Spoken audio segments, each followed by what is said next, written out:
নমস্কার, আমি ডক্টর দেবাশিস সিংহ রায়। আমার চ্যানেলে আপনাদের সবাইকে স্বাগত। দেখুন, সবে ডিসেম্বর মাস পড়েছে। এখন সকালবেলাটা খুব গরম আর রাত্রিবেলাটা খুব ঠান্ডা। বাড়িতে যেসব বাচ্চারা আছে তারা প্রায়ই অসুস্থ হয়ে পড়বে এই সময়।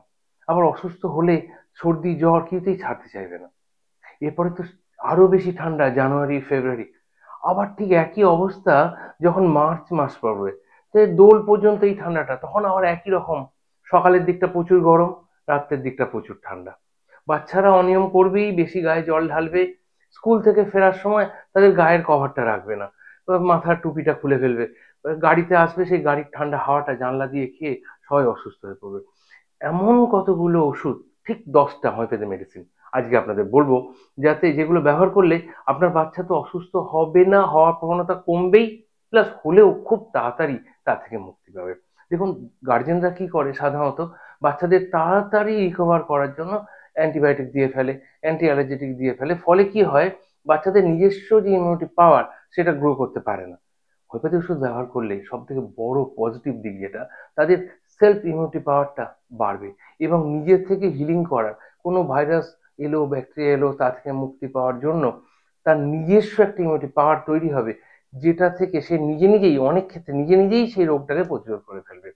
এই 10টা মেডিসিন প্লিজ খুব ভালো করে শুনুন। আপনারা বুদ্ধিমান গার্জেন, বুদ্ধিমান পিতামাতা, এই 10টা মেডিসিন বাড়িতে রাখুন এবং ভালোভাবে ভিডিওটা শুনুন, যাতে আপনারা এই ওষুধগুলো ঠিকঠাক ব্যবহার করে আপনাদের বাচ্চাদের ভালো রাখতে পারেন গোটা শীতটা। যদি ভালো লাগে প্লিজ একটু লাইক দিতে ভুলবেন না। বন্ধুদের মধ্যে একটু শেয়ার করবেন, তারাও যাতে তাদের বাচ্চাদের ভালো রাখতে পারে। আর চ্যানেলে নতুন হলে প্লিজ সাবস্ক্রাইব করতে ভুলবেন না।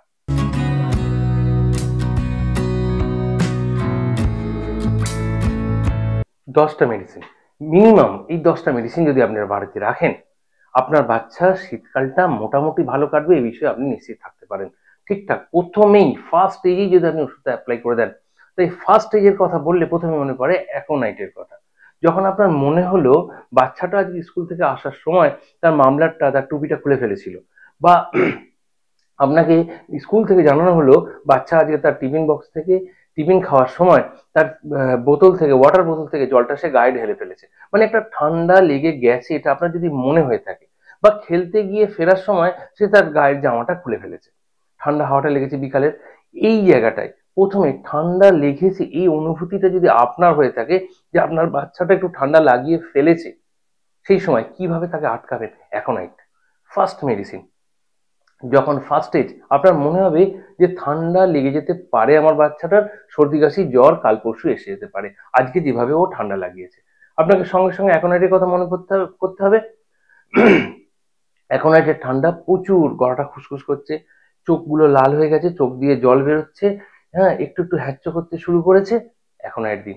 সবসময় লো পোটেন্সি ব্যবহার করবেন। অ্যাকোনাইট 30 দিনে আর একটু রিপিটেড ডোজ, সকালে মানে আধ ঘন্টা থেকে 1 ঘন্টা ছাড়া। যদি মনে হয় অনেকটা ঠান্ডা লেগে গেছে, প্লিজ আপনি আধ ঘন্টা ছাড়া ছাড়া, আধ ঘন্টা ছাড়া ছাড়া খাওয়ান। যদি মনে হয় ঠিক আছে, মোটামুটি ঠান্ডা লেগেছে বলে মনে হচ্ছে, তাহলে ঠিক আছে 1 ঘন্টা ছাড়া ছাড়া অ্যাকোনাইট 30 সারাদিনে 4 থেকে 5 বার, 6 বার কি 7 বারও খাওয়াতে হতে পারে, যদি বেশি ঠান্ডা লেগে গেছে বলে মনে হয়। অ্যাকোনাইট 30 খুব ভালো ওষুধ, ঠান্ডা লাগার প্রবণতাটাকেই আটকে দেবে, জ্বর আসাটাকেই আটকে দেবে। এখন হচ্ছে ফার্স্ট স্টেজ অফ কোল্ড, মনে রাখতে হবে। ধরুন কালকে ঠান্ডা লেগে গেছে, আজকে জ্বর এসে গেছে, আপনি অ্যাকোনাইট দিয়েছিলেন কিন্তু জ্বরটা ঠিকঠাক মতো কমাতে পারেননি, তার 2 দিন হয়ে গেল কিন্তু জ্বরটা তার এসে গেছে, নাকগুলো লাল হয়ে গেছে, চোখ মুখ সব লাল হয়ে গেছে, চোখ দিয়ে নাক দিয়ে জল বেরোচ্ছে, প্রচুর ঠান্ডা, একটু একটু জ্বরও এসে গেছে, একটু একটু কাশতে শুরু করেছে, belladonna second stage of medicine. First aconite, second অ্যাকোনাইটে না হলে প্লিজ একটু বেলেডোনার কথা ভাবতে হবে। কিন্তু মনে রাখবেন, বেলেডোনায় গোটা চোখ মুখগুলো লাল হয়ে যায়, লাল ভাবটা থাকবেই। বেলেডোনা খুব ভালো, 30 পোটেন্সি ব্যবহার করুন, ওই যে রিপিটেড রিপিটেড মেডিসিন আপনাকে ব্যবহার করতে হবে 6 থেকে 7 বার সারাদিনে, 3 থেকে 4 দিন। আপনি ওই বাচ্চার সর্দি কাশি থেকে বাচ্চা মুক্তি পাবে, আপনি নিশ্চিন্ত থাকুন। ঠিক আছে? আচ্ছা, ধরুন একটু সর্দিটা লেগে গেছে, বুকে ঘর ঘর শুরু হয়ে গেছে, নাক দিয়ে হলুদ মানে বেরোচ্ছে, বুঝতে পারছেন তো? তো তখন কি করবেন? কাশিটা খুব হচ্ছে, মাথাটা ধরে গেছে, হেপার হেপারসাল 30 দিনে 3 থেকে 4 বার, দরকার মতো 6 বারও খাওয়াতে পারেন, ঘন্টায় ঘন্টায় খাওয়াতে পারেন, 2 থেকে 3 দিন। আপনি খুব, বাচ্চা খুব ভালো থাকবে, ঠান্ডা লাগা, সে গাটা চাপা দিয়ে বসে আছে, একটু ঠান্ডা, দরজাটা একটু খুলে গেলেই তার ঠান্ডা লাগছে, চিৎকার করছে, বাবা জানলাটা বন্ধ করে দাও ঠান্ডা লাগছে, মা তুমি পায়ের নিচে কেন কিছু দাওনি, আমার পাটা রাখতে যেন ঠান্ডা লাগছে। এই যে ঠান্ডা লাগা, তার যেন এমন মনে হয় যেন ওই জানলাটা, ওই ফুগলিটা, ওই ভেন্টিলেটরটা খোলা আছে বলে ওখান থেকে ঠান্ডা লেগে যাচ্ছে। এই সময় হেপার সালফ খুব ভালো ওষুধ। বুকের মধ্যে ঘড়ঘড় করছে, নাকটা ভর্তি হয়ে আছে, হলুদ হলুদ কফ বেরোচ্ছে, প্লিজ হেপার সালফকে ভুললে চলবে না। আর্সেনিক অ্যালফ, অ্যালার্জেটিক ম্যানিফেস্টেশন, নাক চোখ মুখ দিয়ে জল বেরোচ্ছে, খুব হ্যাঁচক হচ্ছে, জ্বর জ্বর ভাব এসে গেছে, প্রচুর জল, একটু একটু করে বারবার জল খাচ্ছে, হ্যাঁ প্লিজ এই সময় বলে নিই, আমার একটা অ্যাকোনাইটের ওপর এবং আর্সেনিকের ওপর সেপারেট ভিডিও আছে, ওটা একটু দেখে নিন, আপনাদের বুঝতে সুবিধা হবে ডিটেলস। অ্যাকোনাইট কখন দেবেন, আর্সেনিক কখন দেবেন। আর্সেনিক মেইনলি অ্যালার্জেটিক কন্ডিশন, শ্বাসকষ্ট হচ্ছে খুব, তবে মনে রাখবেন আর্সেনিক কখনো দুপুরবেলা 12টা থেকে 2টো এবং রাত্রি 12টা থেকে 2টো এই সময় ব্যবহার করবেন না। আর্সেনিক 6 রিপিটেড ডোজ দিন, শ্বাসকষ্টটাকেও সে কন্ট্রোল করে দিতে পারে। আর্সেনিক 6 আধ ঘন্টা ছাড়া সারা দিনে সকালের দিকে 6 থেকে 8 বার আপনি খাওয়ান, আবার সন্ধ্যের দিকে যদি বেশি প্রবলেম হয়, বেশি শ্বাসকষ্ট হয়, ভীষণ ভালো ওষুধ।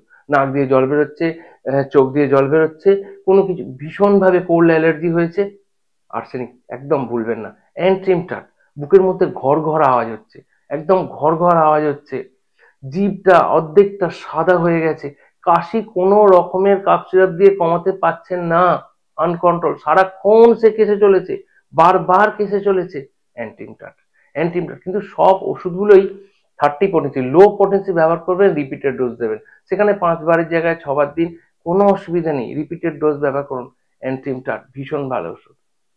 স্পঞ্জিয়া, দেখুন সর্দি খুব বসে গেছে, আপনি তো হেপার সালফে গেলেন, কিন্তু হেপার সালফ দেওয়ার আগে একটা ছোট্ট কথা বলে নিই, যদি আপনি স্পঞ্জিয়াটা ব্যবহার করতে পারেন খুব ভালো কাজ হয়। স্পঞ্জিয়াটা কফটাকে একটু গলিয়ে দিয়ে একটু নরম করে দিতে বার বার করতে সাহায্য করে। স্পঞ্জিয়া শ্বাস প্রশ্বাসের সময় বুকের মধ্যে একটা বাঁশির মতো আওয়াজ, বাচ্চার পাশে, বাচ্চা ঘুমাচ্ছে, আপনি তার পাশে শুয়ে আছেন, মনে হচ্ছে না একটা একটা বাঁশি বাজছে, একটা যেন বাঁশি সরু, খুব সরু একটা জায়গার মধ্যেই যেন হাওয়াটা পাস করলে যেরকম আওয়াজ হয়, সেরকম একটা শাঁ করে একটা আওয়াজ হচ্ছে, বাঁশির মতো আওয়াজ হচ্ছে স্পঞ্জিয়া। প্লিজ স্পঞ্জিয়া 30, সকালবেলা 2-3 বার, সন্ধ্যেবেলা 2-3 বার, 2 থেকে 3 দিন দেওয়ার পর হেপার সালফ দিন, আরো বেশি ভালো কাজ হবে। ক্যালিবাইক্রম ভুললে চলবে না। ক্যালিবাইক্রম হচ্ছে শুলে আরাম পায়, খুব মোটাসোটা, বাচ্চাটা খুব নাদুস নদুস, হ্যাঁ, কিন্তু তার এত ঠান্ডা লেগেছে, তার যে কফটা সেটা সবুজ হয়ে গেছে, নাক দিয়ে স্নিজিং হচ্ছে, কাঁচা জল পড়ছে, একদম দড়ির মতো নাক দিয়ে ঝুলছে, থু করে সে ফেলতে পারছে না, জিভে জড়িয়ে যাচ্ছে আঠার মতো, ক্যালিবাইক্রম খুব ভালো ওষুধ। স্পঞ্জিয়া ক্যালিবাইক্রম যদি একটু হেপার সালফের আগেই ব্যবহার করে নিতে পারেন, তারপরে যদি হেপার সালফ দেন, ব্যাস কাশি সর্দি থেকে একদম মুক্তি, খুব ভালো থাকবে বাচ্চা। 2 থেকে 3 দিন, 2 দিন স্পঞ্জিয়া, 2 দিন হেপার সালফ, ভীষণ ভালো কাজ দেবে। আচ্ছা, 3টে মাদার টিনচারের কথা বলবো যখন কাশিটা খুব বেশি হয়। জাস্টিসিয়া, জাস্টিসিয়ার কথা ভুললে চলবে না, ভীষণ ভালো ওষুধ কাশির জন্য। উষ্ণ আধ কাপ উষ্ণ গরম জলে 10 থেকে 15 ফোঁটা দিন। যদি বাচ্চা খুব ছোট হয়, এই ওষুধগুলো প্লিজ 1 চামচ জলে নিয়ে, মানে পোটেন্সি গুলো অ্যাকোনাইট, হেপার সালফ, স্পঞ্জিয়া, 1 চামচ জলেতে, 1 চামচ নর্মাল টেম্পারেচার ওয়াটার, তাতে 1 চামচ জলেতে 2 ফোঁটা দিয়ে তাকে দিন।